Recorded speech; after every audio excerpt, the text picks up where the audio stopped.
Herkese salam dostlar. Biz bugün de YouTube kanalında penaltı yarışı eləyəcəyik.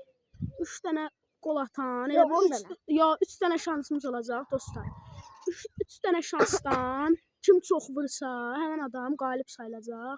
Xahiş edirəm bir dənə altdan kanala abunə olub like atmağı unutmayın.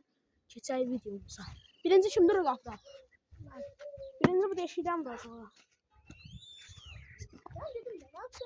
Dur qapıda. Sən də get o izə. Başlayalım. Ayda birden sıkı birden sıkı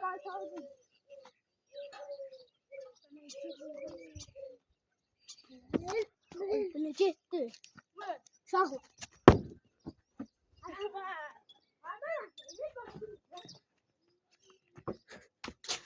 Hiç kim vurabilmiyor.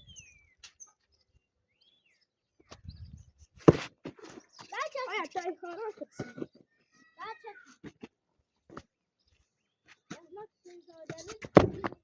Gol.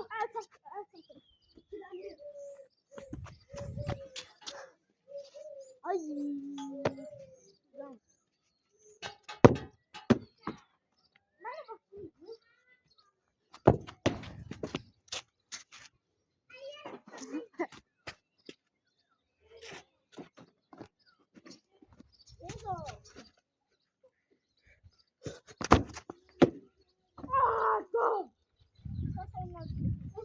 Muttum. Dostlar bir gördüler orası.